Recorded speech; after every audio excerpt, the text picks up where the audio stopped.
Probably yes. Ako na po yung nagsabi noon na hindi po si Pangulong Marcos ang nasusunod. He's not really. That is what we feel during our fight, during our being known as an Ilocano also. I am an Ilocano. Probably I'm a pure Ilocano. Now, kung may mga tanong pa po kayo na mas malalim dyan, I would think about. I would think about why? Bakit? Sinong mas paniniwala nyo? Yung Bisaya, yung Ilocano? Natural kami. Dahil kami ang nakakaalam ng lahat ng nangyari kay Governor pa si Bongbong noon. Ito lang masasabi ko, 5 beses po akong pumasok sa opisina niya, hindi ko po yan nakita. Pero si Manang Amy kasama ko po yan. Noong lagi niyang ginagamit yung auditorium namin. So ako po yung tinatawagan, ako po yung nakakasama niya, ako po yung ini-invite niya sa mga conferences nila. Pero pag political ang pinag-uusapan, pag kausapin na kung maging political leader niya, hindi po ako tumatanggap. Ganun po kalinis yung konsensya namin as independent Filipino people. Kung may tanong po kayo, pwede po kayo muna. Okay. Sir, bilang Ilocano po, Yes. mayroon pong kapapasok lang na balita ngayon. Related po kasi dito ang tanong ko sa inyo. Yes. Kagabi lang, nung sa rally, dito sa meeting di Abansi ni Liwasan, yes. Liwasan Bonifacio, na dinaluhan ni Vice President Sara Duterte, ang rally ng PDP. Na-mention ni VP Sara na si President Marcos daw po ay sa weak leader. Kanina lang pong umaga, ngayong araw lang po, sinabi po ni Senator Amy Marcos na hindi daw Marcos ang namumuno sa ating bansa ngayon, kundi Araneta at Romualdez. Bilang isang Ilocano at nakakakilala kay Senator Amy Marcos, ano po ang inyong masasabi tungkol dito? Okay. Ang masasabi po ko po dyan, no, bilang isang Ilocano, no, actually may mga issue dyan sa amin na sa kusina pa lang hindi si Ma'am Lisa ang nagluluto. Yung isang issue po yan. Ang nagluluto po si Bongbong Marcos. So inside the family, if you cannot stand as a father in the family, how can you stand as a father of the nation? Yun po yung tanong natin dito. Ngayon, probably yes. Ako na po yung nagsabi noon na hindi po si Pangulong Marcos ang nasusunod. He's not really. That is what we feel during our fight, during our being known as an Ilocano also.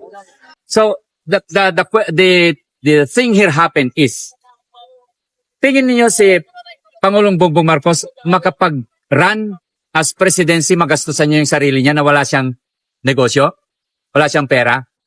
What do you think? Ang nangyari po, according Aledsa, si Ma'am Imelda Marcos, kinausap niya po si Ma'am Lisa. Actually, they are not in good condition according to them. Hindi po sila maganda yung pagsasama nila. Kinausap lang ni Ma'am Imelda si Ma'am Lisa Araneta na tulungan niya sa kanyang kandidatura. Kasi siya may pera po. So I don't know what would be the agreement between them. We can speculate. Okay, tutulungan kita. Pero in one condition. You should follow me. You should follow me. Maybe that goes. And nangyari po nga, no. Ang Araneta po, ito po ang ilalahad ko po, no. Kumandidato po ako na Vice President noong 2022. But I was petitioned by the COMELEC 3 times. 2 times po nanalo po ako. Pangatlong petition ng COMELEC hindi ko na po itinuloy. Okay, bakit? Alam ko na mayroong manipulation doon po sa COMELEC. Okay. Now,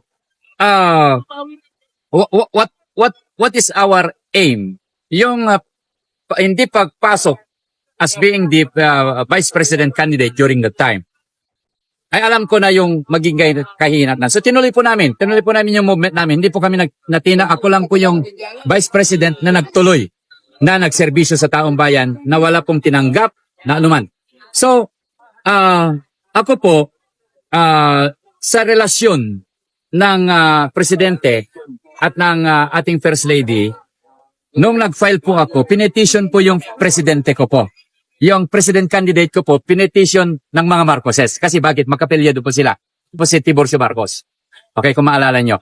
Pinetition, nung tinignan ko yung petition, sino yung petition po, Rojas ang abogado.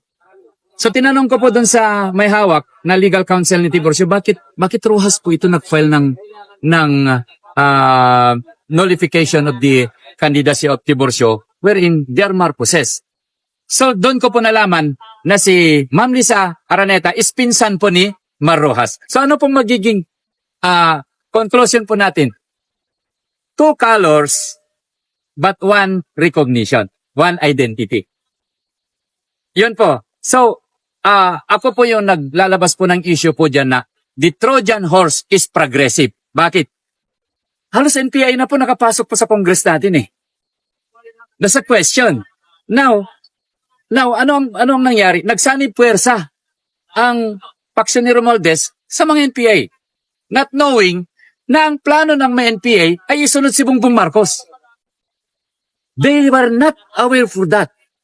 Akala ni Romualdez, ganun-ganun lang. Nagsanib puwersa ang NPA at saka yung sa Congress, hindi nila alam. Tapos si Sandro pa ang naunang nag-file na nagpirma ng impeachment ni Ma'am Sara, di po ba?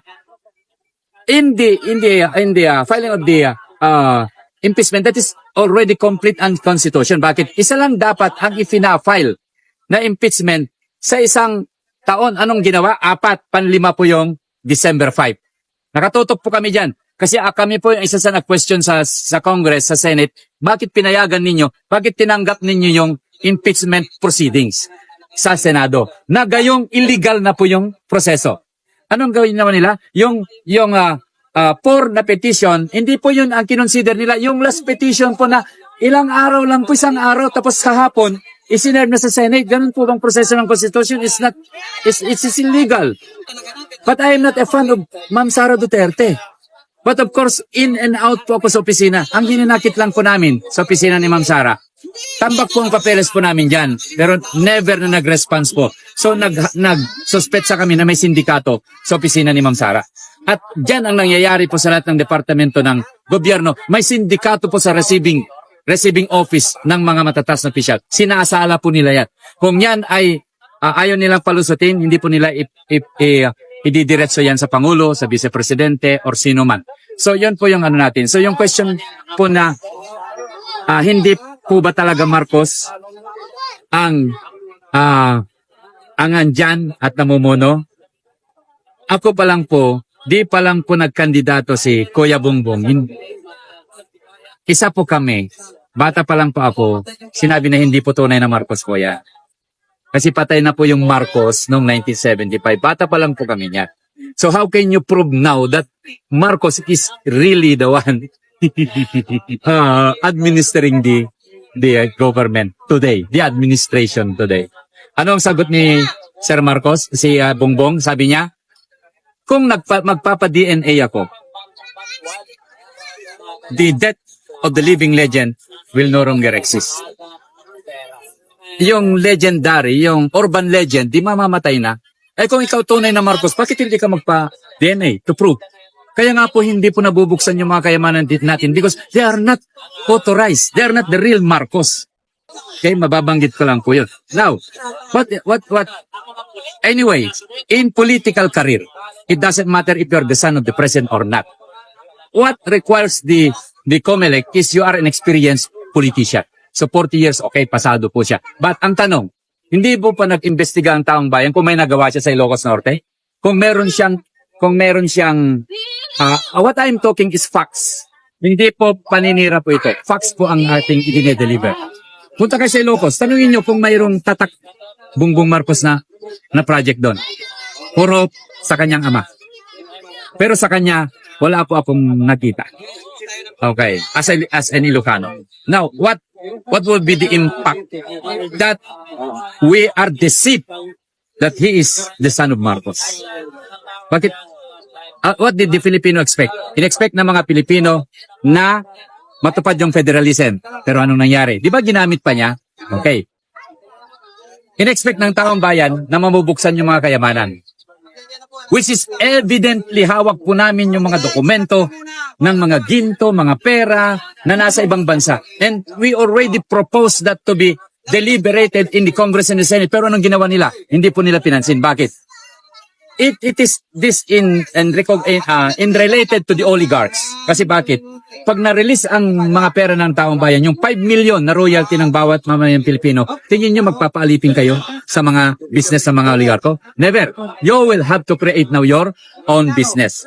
So doon pa lang nakikibaka po kami dyan. So I hope na hindi po kami paghinalaan na kami po ay para kay Amy, para kay Ma'am Sara, para kay... We are very fair. What does the Filipino needs? Urgent and immediate is what we are advocating. Let the people decide whom they want to become the new president of the Philippines. Taon yan eh. Kagustuhan po nila. That is legal in the Constitution na magkaroon po yan. So, yan lamang po. Nililinaw ko lamang po yung mga comment ninyo. At free po kayo. Kung may problema po kayo, free po kayong lumapit sa NKICC. Ano mang partido kayo, ano man po kayo. Kaya kami po, even in the WPS, ito po, napakahalaga po ito. Yung WPS, tinitira po nila. They use it as a destroying mechanism against Sara Duterte and President Duterte. Tandaan po ninyo, noong panahon, ano bang piliin natin, digmaan o kapayapaan? Yun lamang po, anong piliin natin? Ekonomiya na ino-offer ng China? We've been there. At pinapost namin sa AFP na pag-usapan po lahat ng itong WPS natin kasi ang teritoryo lamang po ng Pilipinas ay 300,000 square kilometers. Now, sukatin nyo po yan kung kasama po yung WPS nyo. Now, tama po si Marcoleta. How can you own something that you don't have the title? Yes. Napakahalaga po yun. Alam nyo ang offer ng China sa aming mga negotiations? Broad daylight. Pinopost po namin yan. Ang Defense Attaché, Colonel Lee, very close kami, nagyayakapan po kami dyan sa kanyang palasyo, sa palasyo ng ambassador ng China. Si Juan Ziliang, tinanggap niya po yung proposal namin na peace and prosperity. Alam niyo po ang offer ng China? Ang offer ng China, the same as offer to Pangulong Duterte. I-develop nila yung South China Sea or West Philippine Sea, 40% mapupunta sa kanila, 60% mapupunta sa mamamayang Pilipino. Is that so wonderful and brilliant decision? Parang sinabi rin ng China, yun naman yan eh. Ibigay namin yung 60% sa inyo. Ano man ang makuha natin dyan? Yan ang offer nila kay Pangulong Duterte na inayawan ng administrasyon. Ang pinanigan ng administrasyon ng Amerika. Kapitbahay ba natin ng Amerika? Kamag-anak ba natin ng Amerika? Our ancestors, Jose Rizal is a pure Chinese ang kanyang lulu. Half Chinese ang kanyang lulu. Ano yung sasabihin ninyo? Na pro-China, we are pro-world economics. Pro-development. Pag tingnan nyo naman, sinong nangunguna sa ekonomiya sa buong mundo ngayon? China. Saan tayo papanik? Sa Amerika na down na ang kanyang ekonomiya? O sa ating kapitbahay na nagmamalasakit sa atin? Let us think about. I am clearing this about the WPS. Tawagin nyo kami. We are very much ready to present ourselves in any hearing. Kung pagsuspesan nyo kami ay panig sa China, no. We are still pro-Filipino. Nagharap po kami ni General Browner. Kasama po namin ang mga team ng NPICC. Anong sagot ni General Browner? Hindi po kami para sa China. Hindi po kami para sa Amerika. Para kami sa Constitution at ng taong bayan. Pero ano nangyayari? General Browner, you cannot stand in your word. You cannot stand in your feet. To protect the rights of every Filipino. To protect the sovereign of every Filipino. Anong ginawa ninyo? Pinapasok niyo yung EDCA sa inyo na illegal po yan sa Constitution. Tandaan niyo po yan, we are very much open to face any charge against us. Ngayon, lilinawin natin, bakit ayaw nyo kaming tawagin sa Senado? Bakit ayaw nyo kaming tawagin dyan sa Kongreso? Ayaw nyo kaming tawagin dyan sa AFP? May schedule na payo, kinancel po ninyo. What do you mean? Bakit? Mabubulgar po. So I hope malinawan po ang bawat mamayang Pilipino. Let us institute the sovereign power of the people and the country itself so that we can stand alone without interference of other nation. Yan lamang pang pakiusap po sa taong bayan. We've been 5 years to 6 years fighting. And we became powerful through the People's Initiative. May 10 million signatures po kami. Anyan ipinantatapot po namin. We do not have to use that yet. Why? Signatures is also meant for the Constitution, in changing the Constitution. Now, kami rin po nagpropose na mapalitan ng Constitution. Kami po yan. Galit kayo na mapalitan ng Constitution? Kami hindi po pinupos namin. Bakit? 38 years na ang Constitution ginagamit natin, may development bang bansa natin, but the oligarchs enjoy, the politicians enjoy for it. Sasagutin nyo kami, mali po ba na palitan natin yung Constitution? And only the People's Initiative have the power and authority to change the Constitution for every 5 years. Under the Constitution po yan, under the batas po yan. Bakit ayaw nyo? Sineset aside yung People's Initiative. Ngayon, iset aside ng COMELEC ang People's Initiative at pinagsama-samang initiative ng taong bayan. It will be like fighting a very huge a very huge wall, a very strong wall pag ginawa niyo po yan. So, kami po ginagawa namin sa lahat ng mapayapang paraan. But if you do not admit to do the right, hayaan na po namin ang taong bayan na gumawa ng paraan. Because they have the sovereign power, the divine power, and everything that is given